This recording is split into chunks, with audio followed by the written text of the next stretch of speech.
ਤੇ ਜਿਹਨੇ ਗੁਰਮਤਿ ਪ੍ਰਚਾਰ ਕਰਨਾ ਉਹਨੂੰ ਫਿਰ ਇੱਕ ਏਮ ਬਣਾਉਣਾ ਪਏਗਾ ਜ਼ਿੰਦਗੀ 'ਚ। ਉਸ ਏਮ ਤੱਕ ਪਹੁੰਚਣ ਦੇ ਲਈ 4 ਚੀਜ਼ਾਂ ਹੁੰਦੀਆਂ ਨੇ। ਕੁਛ ਵੀ ਬਣਨਾ ਨਾ ਜ਼ਿੰਦਗੀ 'ਚ, ਕੇਵਲ ਪ੍ਰਚਾਰਕ ਹੀ ਨਹੀਂ ਕਹਿ ਰਿਹਾ ਮੈਂ, ਤੁਸੀਂ ਡਾਕਟਰ ਬਣਨਾ ਹੈ, ਇੰਜੀਨੀਅਰ ਬਣਨਾ ਹੈ, ਸੇਵਾਦਾਰ ਬਣਨਾ ਹੈ, ਗ੍ਰੰਥੀ ਬਣਨਾ ਹੈ, ਤੁਸੀਂ ਪ੍ਰਧਾਨ ਸੈਕਟਰੀ ਬਣਨਾ ਹੈ, ਤੁਸੀਂ ਚੋਰ ਬਣਨਾ ਹੈ, ਤੁਸੀਂ ਡਾਕੂ ਕੁਛ ਵੀ ਬਣਨਾ ਹੈ, ਸਾਧਨ 4 ਹੀ ਨੇ। ਉਹ 4 ਸਾਧਨ ਤੁਹਾਨੂੰ ਤੁਹਾਡੇ ਏਮ ਤੱਕ ਪਹੁੰਚਾ ਦੇਣਗੇ। ਧਿਆਨ ਤੁਹਾਡੇ ਏਮ ਤੇ ਹੋਵੇ। ਗੁਰਮਤਿ ਦਾ ਧਿਆਨ ਉਹ ਵਾਲਾ ਨਹੀਂ ਵੀ ਅੱਖਾਂ ਬੰਦ ਕਰਕੇ ਬਹਿ ਗਏ। ਉਹ ਧਿਆਨ, ਇਸ ਧਿਆਨ ਨਾਲ ਕਦੀ ਕੋਈ ਕਿਤੇ ਨਹੀਂ ਪਹੁੰਚਿਆ। ਕੋਈ ਤਸਵੀਰ ਤੇ ਧਿਆਨ ਕਰ ਲੈਂਦਾ, ਕੋਈ ਦੀਵੇ ਦੇ ਉੱਪਰ, ਕੋਈ ਕਿਸੇ ਤੇ। ਇਹ ਧਿਆਨ ਥੋੜ੍ਹੇ ਹੈ। ਹੁਣ ਮੈਂ ਜੰਮੂ ਤੋਂ ਗੱਡੀ ਚਲਾ ਕੇ ਇੱਥੇ ਆਉਣਾ ਹੋਵੇ ਤੇ ਮੈਂ ਕਹਾਂ ਮੈਂ ਧਿਆਨ ਲਗਾ ਕੇ ਆਪੇ ਪਹੁੰਚ ਜਾ, ਅੱਖਾਂ ਬੰਦ ਕਰਕੇ ਗੱਡੀ ਚਲਾਵਾਂ, ਪਹੁੰਚ ਜਾਵਾਂਗਾ? ਕਿਸੇ ਖੱਡ 'ਚ ਡਿੱਗਿਆ ਹੋਵਾਂਗਾ। ਮੇਰਾ ਧਿਆਨ ਮੇਰੀ ਮੰਜ਼ਿਲ ਵੱਲ ਹੋਵੇ ਵੀ ਮੈਂ ਇੱਥੇ ਪਹੁੰਚਣਾ, ਬਾਰਾਮੂਲਾ ਪਹੁੰਚਣਾ, ਤੇ ਧਿਆਨ ਹੋਵੇ। ਤੇ ਜਦੋਂ ਮੈਂ ਹਾਈਵੇ ਤੇ ਐਗਜ਼ਿਟ ਲੈਣਾ, ਮੈਂ ਗਲਤ ਨਾ ਲੈ ਲਵਾਂ। ਹਾਈਵੇ ਤੇ ਐਂਟਰ ਕਰਨਾ, ਗਲਤ ਐਂਟਰੀ ਨਾ ਮਾਰਨਾ। ਉਹ ਨਾ ਹੋਵੇ ਵੀ ਇੱਥੇ ਪਹੁੰਚਦੇ ਪਹੁੰਚਦੇ ਮੈਂ ਲੁਧਿਆਣੇ ਪਹੁੰਚ ਜਾਵਾਂ, ਹਾਈਵੇ ਉੱਧਰ ਦਾ ਲੈ ਲਵਾਂ। ਮੈਨੂੰ ਆਪਣੀ ਮੰਜ਼ਿਲ ਧਿਆਨ 'ਚ ਰੱਖਣੀ ਪਏਗੀ। ਇਹਨੂੰ ਕਹਿੰਦੇ ਨੇ ਧਿਆਨ। ਧਿਆਨ ਏਮ 'ਚ ਹੋਵੇ, ਆਪਣੇ ਗੋਲ ਦੇ ਉੱਪਰ, ਆਪਣੇ ਨਿਸ਼ਾਨੇ ਉੱਪਰ ਧਿਆਨ ਹੋਣਾ ਚਾਹੀਦਾ ਹੈ। ਤੇ ਜੇ ਗੱਡੀ ਚਲਾਉਂਦੇ ਆ ਧਿਆਨ ਮੰਜ਼ਿਲ ਤੇ ਨਹੀਂ ਨਾ ਹੋਏਗਾ, ਅਸੀਂ ਗਲਤ ਐਗਜ਼ਿਟ ਲੈ ਗਿਆ, ਕਿਤੇ ਦੇ ਕਿਤੇ ਪਹੁੰਚ ਜਾਵਾਂਗੇ, ਫਿਰ ਨਹੀਂ ਮੰਜ਼ਿਲ ਤੇ ਪਹੁੰਚ ਸਕਦੇ। ਸਿੱਖ ਦਾ ਧਿਆਨ ਆਪਣੇ ਮਨੋਰਥ ਤੇ ਹੋਵੇ। ਮੇਰਾ ਮਨੋਰਥ ਕੀ ਹੈ? ਭਈ ਪ੍ਰਾਪਤ ਮਾਨੁਖ ਦੇ ਹੁਰੀਆ ਗੋਬਿੰਦ ਮਿਲਣ ਕੀ, ਇਹ ਤੇਰੀ ਬਰੀਆ, ਇਹ ਮੇਰੀ ਮੰਜ਼ਿਲ ਹੈ। ਕਿਮ ਸਚਿਆਰਾ ਹੋਈ ਹੈ, ਕਿਮ ਕੂੜਾ ਟੁੱਟੈ ਪਾਲ, ਇਹ ਮੇਰੀ ਮੰਜ਼ਿਲ ਹੈ। ਹੁਕਮ ਰਜ਼ਾਈ ਚੱਲਣਾ, ਨਾਨਕ ਲਿਖਿਆ ਨਾਲ। ਜਦੋਂ ਆਖਰੀ ਦਿਨ ਤੀਰ ਅੰਦਾਜ਼ੀ ਦੀ ਪ੍ਰੀਖਿਆ ਹੋਣੀ ਸੀ, ਦ੍ਰੋਣਾਚਾਰਿਆ ਆਪਣੇ ਵਿਦਿਆਰਥੀਆਂ ਨੂੰ ਪੁੱਛਦਾ, ਸਾਹਮਣੇ ਕੀ ਨਜ਼ਰ ਆ ਰਿਹਾ ਹੈ? ਕਿਸੇ ਨੇ ਕਿਹਾ ਪਹਾੜ ਦੂਰ ਦੂਰ ਨਜ਼ਰ ਆ ਰਹੇ ਨੇ, ਕਿਸੇ ਨੇ ਕਿਹਾ ਉਹਦੇ ਅੱਗੇ ਜੰਗਲ ਨਜ਼ਰ ਆ ਰਿਹਾ ਹੈ, ਕਿਸੇ ਨੇ ਕਿਹਾ ਰੁੱਖ ਨਜ਼ਰ ਆ ਰਹੇ ਨੇ, ਕਿਸੇ ਨੇ ਕੁਛ। ਅਰਜੁਨ ਨੂੰ ਪੁੱਛਿਆ ਤੈਨੂੰ ਕੀ ਨਜ਼ਰ ਆਉਂਦਾ ਹੈ? ਕਹਿਣ ਲੱਗਾ ਮੈਨੂੰ ਤੇ ਬਸ ਇੱਕ ਅੱਖ ਨਜ਼ਰ ਆਉਂਦੀ ਹੈ ਜਿੱਥੇ ਮੈਂ ਨਿਸ਼ਾਨਾ ਲਾਣਾ ਹੈ। ਦ੍ਰੋਣਾਚਾਰਿਆ ਕਹਿਣ ਲੱਗਾ ਵੀ ਨਿਸ਼ਾਨਾ ਹੀ ਸਿਰਫ ਤੇਰਾ ਲੱਗੇਗਾ, ਕਿਉਂਕਿ ਤੇਰਾ ਧਿਆਨ ਤੇਰੀ ਮੰਜ਼ਿਲ ਤੇ ਹੈ, ਤੇਰੇ ਨਿਸ਼ਾਨੇ ਤੇ ਹੈ ਵੀ ਮੈਂ ਇੱਥੇ ਪਹੁੰਚਣਾ ਹੈ। ਜੇ ਸਾਡਾ ਏਮ ਹੋਏਗਾ ਨਾ ਵੀ ਮੈਂ ਘਰ ਘਰ ਗੁਰੂ ਨਾਨਕ ਦੀ ਵਿਚਾਰਧਾਰਾ ਪਹੁੰਚਾਣੀ ਹੈ, ਤੁਹਾਡਾ ਗੋਲ ਹੋਏਗਾ, ਫਿਰ ਹੀ ਪਹੁੰਚਾ ਸਕੋਗੇ, ਨਹੀਂ ਤੇ ਨਹੀਂ ਪਹੁੰਚਾ ਸਕੋਗੇ। ਤੇ ਕਿਸੇ ਵੀ ਮੰਜ਼ਿਲ ਤੇ ਪਹੁੰਚਣ ਵਾਸਤੇ 4 ਸਾਧਨ ਚਾਹੀਦੇ ਨੇ, 4 ਚੀਜ਼ਾਂ ਚਾਹੀਦੀਆਂ ਨੇ। 4 ਚੀਜ਼ਾਂ ਸਾਨੂੰ ਮੰਜ਼ਿਲ ਤੇ ਪਹੁੰਚਾਉਂਦੀਆਂ ਨੇ। ਪਹਿਲੀ ਚੀਜ਼, ਉਸ ਮੰਜ਼ਿਲ ਤੱਕ ਪਹੁੰਚਣ ਵਾਸਤੇ ਸਾਧਨ ਕੀ ਨੇ। ਦੂਜੀ ਚੀਜ਼, ਉਸ ਮੰਜ਼ਿਲ ਤੱਕ ਪਹੁੰਚਣ ਵਾਸਤੇ ਇਹ ਸਾਧਨ ਨੇ, ਇਹ ਸੋਰਸਸ ਮੈਨੂੰ ਕਿੱਥੋਂ ਮਿਲਣਗੇ। ਤੀਜੀ ਚੀਜ਼, ਉਸ ਮੰਜ਼ਿਲ ਤੱਕ ਪਹੁੰਚਣ ਵਾਸਤੇ ਇਹ ਜਿਹੜੇ ਸੋਰਸਸ ਸਾਧਨ ਨੇ ਮੈਨੂੰ ਕਿਵੇਂ ਪ੍ਰਾਪਤ ਹੋਣਗੇ। ਤੇ ਚੌਥੀ ਚੀਜ਼, ਮੈਂ ਉਸ ਮੰਜ਼ਿਲ ਤੱਕ ਕਿੰਨੇ ਸਮੇਂ ਦੇ ਵਿੱਚ ਪਹੁੰਚਣਾ ਚਾਹਨਾ, ਟਾਈਮ ਮੈਂ ਕੀ ਨਿਸ਼ਚਿਤ ਕਰਦਾ। 4 ਚੀਜ਼ਾਂ।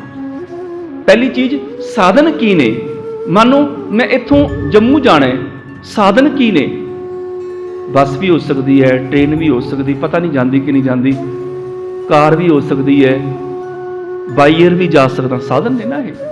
ਮੈਨੂੰ ਪਤਾ ਲੱਗ ਗਿਆ ਵੀ ਜੰਮੂ ਤੱਕ ਜਾਂਦੇ ਆ ਸਾਧਨ ਨੇ, ਇਹਨਾਂ ਨੂੰ ਵਰਤ ਕੇ ਮੈਂ ਜਾ ਸਕਦਾ। ਇਹ ਕਿੱਥੋਂ ਮਿਲਣਗੇ, ਫਿਰ ਵੀ ਸੋਚਣਾ ਪਏਗਾ। ਹਾਂ, ਬੱਸ ਸਟੈਂਡ ਤੋਂ ਮੈਨੂੰ ਬੱਸ ਮਿਲ ਜਾਏਗੀ, ਏਅਰਪੋਰਟ ਤੋਂ ਮੈਨੂੰ ਜਹਾਜ਼ ਮਿਲ ਜਾਏਗਾ, ਟੈਕਸੀ ਸਟੈਂਡ ਤੋਂ ਟੈਕਸੀ ਮਿਲ ਜਾਏਗੀ, ਮੈਂ ਘਰ ਵੀ ਬੁਲਾ ਸਕਦਾ ਫੋਨ ਕਰਕੇ, ਕੈਬ ਘਰ ਵੀ ਆ ਸਕਦੀ ਹੈ, ਆਪਣੀ ਗੱਡੀ ਤੇ ਵੀ। ਸਾਧਨ ਕਿੱਥੋਂ ਮਿਲਣਗੇ ਇਹ ਪਤਾ ਹੈ, ਫਲਾਣੀ ਥਾਂ ਤੋਂ ਸਾਧਨ ਮਿਲ ਜਾਣਗੇ।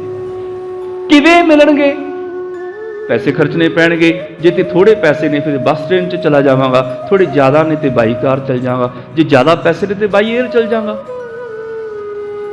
ਪਰ ਜਾਣਾ ਕਦੋਂ ਹੈ ਜੰਮੂ, ਸੋਚੀ ਤੇ ਜਾਵਾਂ ਮੈਂ ਜੰਮੂ ਜਾਣਾ ਹੈ, ਜੰਮੂ ਜਾਣਾ ਤੇ ਮਹੀਨਾ ਲੰਘ ਜਾਏ ਜਾਵਾਂ ਨਾ। ਟਾਈਮ ਵੀ ਨਿਸ਼ਚਿਤ ਕਰਨਾ ਪਏਗਾ ਵੀ ਮੈਂ ਪਰਸੋਂ ਸ਼ਾਮ ਤੱਕ ਪਹੁੰਚਣਾ ਹੈ। ਜੇ ਮੇਰੇ ਕੋਲ ਟਾਈਮ ਹੈ ਤੇ ਮੈਂ ਬੱਸ ਸਟੈਂਡ ਤੇ ਆਰਾਮ ਨਾਲ ਚੱਲ ਜਾਵਾਂ, ਟਾਈਮ ਨਹੀਂ ਤੇ ਭਾਵੇਂ ਫਟਾਫਟ ਬਾਈ ਏਅਰ ਕਿਉਂ ਨਾ ਜਾਵਾਂ, ਇੰਨੇ ਟਾਈਮ 'ਚ ਪਹੁੰਚਣਾ ਹੈ ਮੈਂ। ਸਮਾਂ ਨਿਸ਼ਚਿਤ ਕਰਨਾ ਪਏਗਾ। ਜਿਹੜੇ ਲੋਕ ਸਮਾਂ ਨਿਸ਼ਚਿਤ ਨਹੀਂ ਕਰਦੇ ਉਹ ਬਰਬਾਦ ਹੋ ਜਾਂਦੇ ਨੇ, ਜ਼ਿੰਦਗੀ ਤਬਾਹ ਕਰ ਬੈਠਦੇ ਨੇ। ਬੜੇ ਲੋਕ ਐਸੇ ਹੁੰਦੇ ਨੇ ਜਿਹੜੇ ਸਕੂਲ ਕਾਲਜ ਤੋਂ ਨਿਕਲਦਿਆਂ ਸੋਚਦੇ ਨੇ ਅੱਜ ਦੁਨੀਆ ਬਦਲ ਦਿਆਂਗੇ, ਦੁਨੀਆ ਬਦਲ ਦਿਆਂਗੇ। ਜਦੋਂ 2-4 ਸਾਲ ਲੰਘਦੇ ਨੇ ਦੁਨੀਆ ਤੇ ਬਦਲ ਹੀ ਨਹੀਂ ਜਾਂਦੀ। देश बदल देंगे। साल को फेर लंघ जाता, देश बदलिया नहीं जाता, अपने शहर नूं बदल देंगे। शहर साल को फिर लंघ जाता, शहर बदलिया नहीं जाता, मैं अपने मुहल्ले नूं बदल देंगा। मुड़ के हो जाता विआह, उस तो बाद चैनल भी नहीं बदल सकता। क्यों? टाइम नहीं निश्चित किया, बदलन का टाइम निश्चित नहीं किया भी इन्ने समय च बदलना सी, टाइम निश्चित नहीं होया। जर्मन मैनू एक लेडी मिली, कहने लगी मैं 10 साल तो जर्मन दे विच हां ते मेरा निशाना इस डेजिग्नेशन तक पहुंचण दा, मैं इस कुर्सी ते पहुंचना है। मैं कहा अच्छा 10 साल हो गए ते की करना पैंदा? कहने लगी मैं बहुत पढ़ाई की, सिर्फ इत्थे आके मैं 3 कोर्स करने पैने ने, 3 कोर्स पास करके एक साल दे 3 सालों च मैं इत्थे पहुंच सकदी हां। मैं कहा कितना चिर हो गया? कहने लगी 10 साल। मैं कहा पहुंची क्यों नहीं? तेन तो 7 साल पहला पहुंच जाना चाहिए सी। मोटिवेशन की घाट है? कहने लगी नहीं, मैं बड़िया मोटिवेशनल वीडियो देख ली आ, फॉर टाइम बीइंग ने उस चीज़ां 10-15 मिनट असर कर दियां ने, इधरों वीडियो बंद हुई तो नाले उड़ गया, सारा मोटिवेशन उड़ जाता है। इंस्पायरेशन की घाट है? नहीं, वो भी कोई घाट नहीं। फिर क्यों नहीं पहुंची? कहने लगी पता नहीं। मैं कहा आ तेनों मैं दसा क्यों नहीं पहुंची? तेनों पता है उस कुर्सी तक पहुंचने लिए साधन की ने? कहने लगी पता है, आ 3 कोर्स कित्थों मिलणगे? आ फलां फलां यूनीवर्सिटी तो, फलां फलां अकैडमी तो मैं कर सकती हाँ। किवें मिलणगे? इन्नी नहीं फीस लगनी है, हैगी फीस? फीस भी है। फिर क्यों नहीं पहुंची? कहने लगी पता नहीं। मैं कहा तू टाइम डिसाइड नहीं किया कि करने कदों ने कोर्स, तू टाइम निश्चित कर भी 1 साल दे विच 31 दसंबर तक मैं इनू कंप्लीट करने, 1 जनवरी तो अगले 31 दिसंबर तक मैं दूसरा कोर्स कंप्लीट करना है। 1 जनवरी तो 31 दिसंबर तक तीसरा कोर्स कंप्लीट करना है। तू टाइम डिसाइड कर, निश्चित कर ते तुर पा। जिन्ना चिर टाइम डिसाइड नहीं करेंगी 10 साल बैठी, 10 साल होर भी लंघ जाएंगे, तू नहीं पहुंचेगी। जिन्ना चिर टाइम निश्चित नहीं करेंगी, कहेंगे अच्छा उन्हें उसे शाम फॉर्म भरे, अज कर रही है कोर्स। समा निश्चित करना पएगा, जे समा निश्चित ना किया तो खलील जिब्रान की लूंबड़ी वाली साड़ी हालत हो जाएगी। पढ़िया खलील जिब्रान? जबरदस्त, बाकमाल। आम तो वड्डे वड्डे नावल लिखते हैं, वो सिर्फ 4-5 लाइनों की एक कहानी लिखता है तो गागर च सागर भर दिंदा है। उन्हें लूमड़ की गल लिखी, कहने लगा सवेरे सवेरे एक लोमड़ी घरों बाहर निकली, भुख बड़ी लगी सी ते इधर सूरज निकल रहा सी ते सूरज के करके उसका परछावां बड़ा ही लम्मा, क्योंकि सूरज एक पासे सी ना, ते लम्मा सारा उन्हें परछावां देखा। कहने लगी मैं एडी वड्डी हाँ ते जिन्नी मैनूं भुख लगी नाश्ते च घट्टो घट्ट एक ऊंठ चाहिए, उस तो घट गल नहीं बननी मेरी, मैं एडी वड्डी हाँ। उन्हें ऊंठ लभना शुरू करता। ऊंठ लभदियां लभदियां लभदियां लभदियां सवेर तो दोपहर हो गई, सूरज सिर ते आ गया, भुख बड़ी चमक आई। कहने लगी देखा तो सी मैं किन्नी कु वड्डी हाँ, किन्ना कु ऊंठ चाहिए। तब तक परछावां इन्ना कुछ रह गया। जो परछावे वाल देखी, कहने लगी मैं इन्नी छोटी हाँ, मेरा तो चूहे नाल सर जाना है, मैं ऊंठ लभदी फिरदी हाँ। साडी हालत यह है, जवानी च पैर रखिया, स्कूल कॉलेज पास किया, बड़िया वड्डिया वड्डिया एंबीशियस होंदियां ने, महत्वाकांक्षा होंदियां ने, असीं आ करांगे वो करांगे, वो कर तो सकते नहीं, टाइम निश्चित किया नहीं हुंदा। जवानी तो अधखड़ तो बुढ़ापे आउंदे आउंदे जो सारी एनर्जी खत्म हो जाती, बंदा सोचता होर नहीं तो जाते जाते गुरुद्वारे च बच्चों को पंजाबी सिखा जावां, इत्थे तक आके रुक जाते हैं। कुछ कर तो सकिया नहीं, जिंदगी बदल तो सकिया नहीं दुनिया, घट्टो घट्ट बच्चों को पंजाबी सिखा दा, पाठ ही सिखा दियां। क्यों? टाइम डिसाइड नहीं किया। साड़ियाँ वो एंबिशियस जड़ियाँ ने, साड़ियाँ महत्वाकांक्षा जड़ियाँ ने वो विचे रह जांदियां ने, क्योंकि असीं टाइम डिसाइड नहीं करते, जदों निश्चित नहीं करते किते भी नहीं पहुँच सकते। जिन्ना चिर टाइम निश्चित नहीं करोगे मैं इन्ने चिर तक ये काम कंप्लीट करना है, उन्ना चिर मंजिल नहीं मिलेगी, गोल नहीं मिलेगा। मंजिलें यूं ही नहीं मिलती राही को, दिन में जुनून सा जगाना पड़ता है। पूछा चिड़िया काकी घोंसला कैसे बनता है, तो वो बोली तिनका तिनका उठाना पड़ता है। एक एक तिनके ना गल बनेगी, जे कोई भी इको दम कट्ठा ही घोंसला बना लवा, नहीं नहीं इदा लड़ी नहीं बनते होंगे। रोज एक तिनका चुकना पेगा, रोज एक तिनका, रोज एक छोटा स्टैप, रोज एक छोटा स्टैप, फिर पहुंचांगे। क्यों नहीं पहुंचांगे? रोज कंटीन्यूअसली चलना पेगा। थानू कंसिस्टेंसी चाहिए साड़ी जिंदगी दे विच, कंटीन्यूटी चाहिए साड़ी जिंदगी विच। ਤਾਂ ਗੱਲ ਬਣੇਗੀ। ਕਛੂਏ ਤੇ ਖਰਗੋਸ਼ ਦੀ ਕਹਾਣੀ ਤੇ ਸਭ ਨੇ ਸੁਣੀ ਹੋਣੀ ਹੈ। ਖਰਗੋਸ਼ ਸੀ ਬੜਾ ਹੰਕਾਰੀ, ਮੈਨੂੰ ਦੁਨੀਆ 'ਚ ਕੋਈ ਨਹੀਂ ਜਿੱਤ ਸਕਦਾ, ਮੇਰੇ ਵਰਗਾ ਕੋਈ ਮਹਾਨ ਨਹੀਂ। ਤੇ ਕਿਸੇ ਨੇ ਉਹਨੂੰ ਉਂਗਲ ਲਾਤੀ, ਕਹਿਣ ਲੱਗਾ ਛੱਡ ਪਰਾਂ, ਬਹੁਤਾ ਹੰਕਾਰ ਨਹੀਂ ਕਰੀਦਾ, ਜਿੰਨਾ ਹੰਕਾਰ ਕਰਦਾ ਕੀ ਪਤਾ ਕਛੂਆ ਹੀ ਤੈਨੂੰ ਹਰਾ ਦੇਵੇ। ਉਹਨੇ ਦਿਲ ਤੇ ਲਾ ਲਈ ਗੱਲ, ਕਹਿਣ ਲੱਗੇ ਨਾ ਹੋ ਸਕਦਾ, ਲਾਓ ਮੇਰੇ ਨਾਲ ਰੇਸ ਕਛੂਏ ਦੀ, ਕਛੂਆ ਮੇਰੇ ਤੋਂ ਜਿੱਤੇਗਾ। ਉਹ ਜੀ ਦਿਨ ਨਿਸ਼ਚਿਤ ਹੋ ਗਿਆ, ਲਾਈਨ ਖਿੱਚ ਦਿੱਤੀ ਵੀ ਇੱਥੋਂ ਚੱਲਣਾ ਸ਼ੁਰੂ ਕਰਨਾ, ਉਹ ਤੁਹਾਡੀ ਮੰਜ਼ਿਲ ਹੈ। ਇਹ ਜੇ ਕਛੂਏ ਨੇ ਲਾਈਨ ਦਾ ਟੱਪਣ ਲੱਗਿਆ ਸਿਰਫ ਇੱਕ ਪੈਰ ਬਾਹਰ ਕੱਢਿਆ ਸੀ ਤੇ ਖਰਗੋਸ਼ ਟਪੂਸੀਆਂ ਮਾਰਦਾ ਕਿਤੇ ਅੱਗੇ ਨਿਕਲ ਗਿਆ। ਜਦੋਂ ਕਾਫੀ ਅੱਗੇ ਨਿਕਲ ਗਿਆ ਸੋਚਿਆ ਵੀ ਉਹਨੇ ਕਿਤੇ ਕੱਲ ਤੱਕ ਨਹੀਂ ਉਹਨੇ ਪਹੁੰਚਣਾ, ਤੇ ਦੌੜ ਜ਼ਿਆਦਾ ਲਾਈ ਤੇ ਥੋੜਾ ਥੱਕ ਗਿਆ, ਕਹਿਣ ਲੱਗਾ ਨਹੀਂ ਧੁੱਪ ਹੈ, ਥੋੜਾ ਛਾਵੇਂ ਬਹਿ ਜਾਂਦੇ ਆ। ਛਾਵੇਂ ਬੈਠਾ ਲੇਟ ਗਿਆ, ਲੇਟੇ ਸੌਂ ਗਿਆ। ਕਛੂਆ ਚੱਲਦਾ ਰਿਹਾ।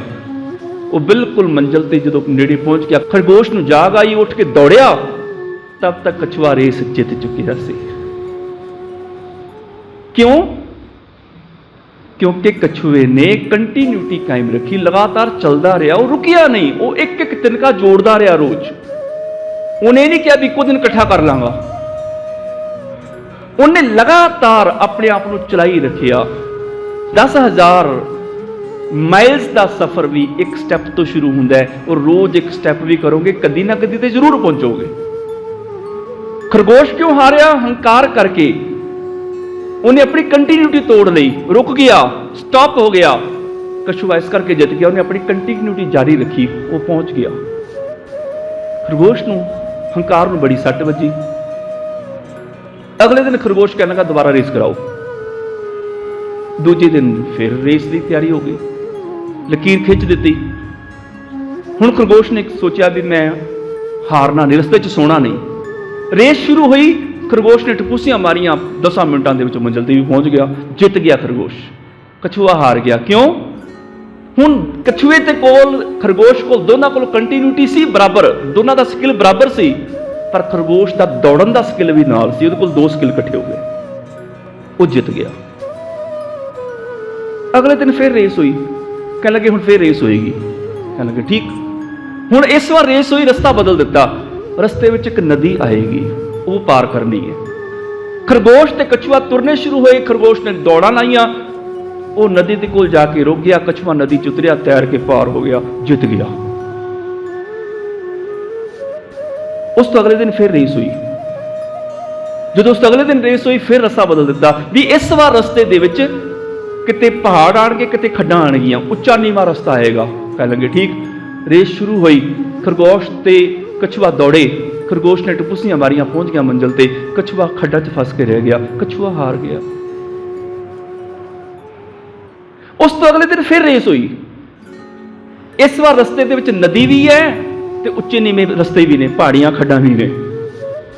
ਹੁਣ ਖਰਗੋਸ਼ ਨੇ ਕਛੂਏ ਵੱਲ ਦੇਖਿਆ, ਕਛੂਏ ਨੇ ਖਰਗੋਸ਼ ਵੱਲ ਦੇਖਿਆ, ਕਹਿਣ ਲੱਗਾ ਅੱਜ ਦੋਨੋਂ ਹਾਰ ਜਾਵਾਂਗੇ। ਕਛੂਆ ਕਹਿਣ ਲੱਗਾ ਨਹੀਂ ਮਿੱਤਰ, ਹਾਰਦੇ ਨਹੀਂ, ਜੇ ਅਸੀਂ ਟੀਮ ਵਰਕ ਬਣਾ ਕੇ ਚੱਲੀਏ ਦੋਨੋਂ ਜਿੱਤ ਜਾਵਾਂਗੇ। ਉਹਨਾਂ ਟੀਮ ਵਰਕ ਬਣਾ ਲਿਆ। ਜਿੱਥੇ ਖੱਡਾਂ ਸੀ, ਖਰਗੋਸ਼ ਨੇ ਕਛੂਏ ਨੂੰ ਆਪਣੇ ਸਿਰ ਤੇ ਚੁੱਕ ਲਿਆ, ਖੱਡਾ ਪਾਰ ਕਰ ਗਿਆ। ਜਿੱਥੇ ਨਦੀ ਆਈ, ਕਛੂਏ ਨੇ ਖਰਗੋਸ਼ ਨੂੰ ਆਪਣੇ ਤੇ ਬਿਠਾ ਲਿਆ ਪਿੱਠ ਤੇ, ਦੋਨੋਂ ਪਾਰ ਕਰਕੇ ਦੋਨੋਂ ਜਿੱਤ ਗਏ। ਮੰਜ਼ਿਲ ਤੇ ਪਹੁੰਚਣੇ ਕੰਟੀਨਿਊਟੀ ਵੀ ਚਾਹੀਦੀ ਹੈ, ਤੁਹਾਡੇ ਕੋਲ ਸਕਿੱਲ ਵੀ ਚਾਹੀਦਾ ਹੈ, ਇਹਦੇ ਨਾਲ ਨਾਲ ਤੁਹਾਨੂੰ ਟੀਮ ਵਰਕ ਵੀ ਤੁਹਾਨੂੰ ਚਾਹੀਦਾ ਹੈ। ਟੀਮ ਵਰਕ ਵਿੱਚ ਜਿਹਦੇ ਕੋਲ ਜਿਹੜਾ ਸਕਿੱਲ ਹੈ ਉਹਦੀ ਵਰਤੋਂ ਕਰੋ, ਕਿਉਂ ਨਹੀਂ ਮੰਜ਼ਿਲ ਤੇ ਪਹੁੰਚੋਗੇ। ਰਲ ਕੇ ਚੱਲੋ। ਜੇ 2 ਜਣਿਆਂ ਚੋਂ ਦੋਨੋਂ ਇੱਕ ਦੂਜੇ ਨੂੰ ਜਿੱਤਣਾ ਚਾਹਣ ਤੇ ਇੱਕ ਜਣਾ ਜਿੱਤੇਗਾ, ਦੂਜਾ ਹਾਰ ਜਾਏਗਾ। ਮੈਂ ਤੁਹਾਨੂੰ ਜਿੱਤਣਾ ਚਾਹੁੰਦਾ, ਤੁਸੀਂ ਮੈਨੂੰ ਜਿੱਤਣਾ ਚਾਹੁੰਦੇ ਹੋ, ਸਾਡੇ ਦੋਵਾਂ ਚੋਂ ਇੱਕ ਜਿੱਤ ਜਾਂਦਾ, ਇੱਕ ਹਾਰ ਜਾਂਦਾ ਹੈ। ਪਰ ਜੇ ਮੈਂ ਤੁਹਾਡਾ ਦਿਲ ਜਿੱਤ ਲਵਾਂ, ਤੁਸੀਂ ਮੇਰਾ ਦਿਲ ਜਿੱਤ ਲਵੋ, ਅਸੀਂ ਦੋਨੋਂ ਜਿੱਤ ਜਾਵਾਂਗੇ। ਇਦਾਂ ਦਾ ਟੀਮ ਵਰਕ ਹੋਣਾ ਚਾਹੀਦਾ ਹੈ। ਜਦੋਂ ਟੀਮ ਵਰਕ ਬਣਾ ਕੇ ਚੱਲਾਂਗੇ, ਇੱਕ ਦੂਜੇ ਦੇ ਦਿਲ ਜਿੱਤਦੇ ਚਲੇ ਜਾਵਾਂਗੇ, ਸਾਰੇ ਹੀ ਜੇਤੂ ਹੋ ਜਾਵਾਂਗੇ, ਕੋਈ ਹਾਰੇਗਾ ਨਹੀਂ। ਸੋਚ ਆਪਣੀ ਪੋਜ਼ਿਟਿਵ ਰੱਖਣੀ ਪਏਗੀ, ਸਕਾਰਾਤਮਕ ਸੋਚ ਲੈ ਕੇ ਕੰਟੀਨਿਊਟੀ ਜਾਰੀ ਰੱਖਣੀ ਪਏਗੀ ਤੇ ਟਾਈਮ ਨਿਸ਼ਚਿਤ ਕਰਨਾ ਪਏਗਾ। ਕਿਸੇ ਵੀ ਮੰਜ਼ਿਲ ਤੇ ਪਹੁੰਚਣਾ ਹੈ, 4 ਚੀਜ਼ਾਂ ਦੀ ਲੋੜ ਹੈ। ਉਸ ਮੰਜ਼ਿਲ ਤੱਕ ਪਹੁੰਚਣ ਲਈ ਸਾਧਨ ਕੀ ਨੇ, ਦੂਜਾ ਸਾਧਨ ਕਿੱਥੋਂ ਮਿਲਣਗੇ, ਤੀਸਰਾ ਸਾਧਨ ਕਿਵੇਂ ਮਿਲਣਗੇ, ਚੌਥਾ ਮੈਂ ਟਾਈਮ ਕੀ ਨਿਸ਼ਚਿਤ ਕਰਨਾ, ਕਦੋਂ ਤੱਕ ਮੈਂ ਆਪਣੀ ਮੰਜ਼ਿਲ ਨੂੰ ਛੂਹਣਾ ਚਾਹੁੰਦਾ ਹਾਂ। ਚਾਰ ਚੀਜ਼ਾਂ ਲੈ ਕੇ ਤੁਰੋਗੇ ਤੇ ਕਿਉਂ ਨਹੀਂ ਜਿੱਤ ਹਾਸਲ ਹੋਏਗੀ।